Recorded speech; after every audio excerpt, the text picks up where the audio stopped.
There were 11 of us all together in Nashville who were integrating schools. It started with 30, but then people got nervous about it. When I think about that first day of school, I remember it was a gorgeous day. It was in September.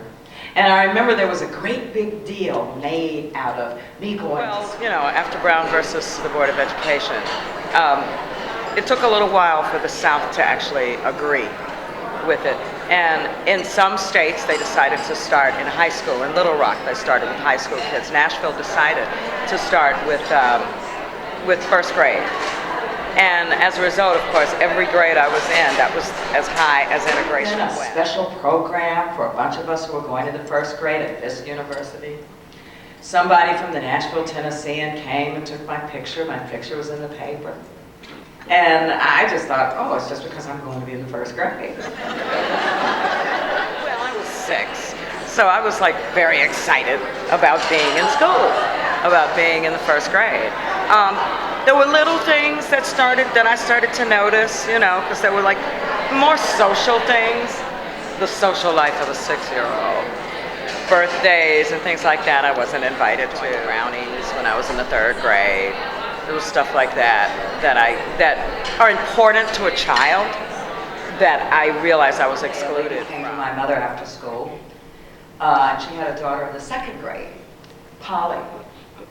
And she asked if Polly and I could have play dates together. And my mother smiled and said, well, of course. And so Polly lived about a block or so away, around Ackland Avenue maybe. And I went to her house maybe twice. And I learned how to play, you know, the board game Sorry. And we danced and we would eat after school snacks. But they were very sure to make sure I was gone by the time Polly's father came home. Now, I didn't know really why. And then a month or so later, it took a while for me to be able to come to the story again, because there were a lot of painful things that happened later when I was in junior high school and high school.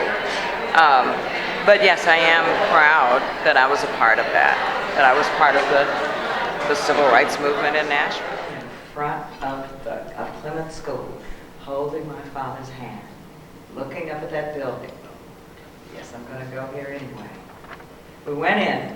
It was all this hustle and bustle. A lot of people were running around, people trying to find classes. And my mother tells me there were people across the street from the school that were not real happy.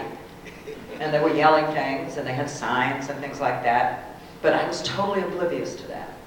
I was with my dad, and I was going to be in the first grade.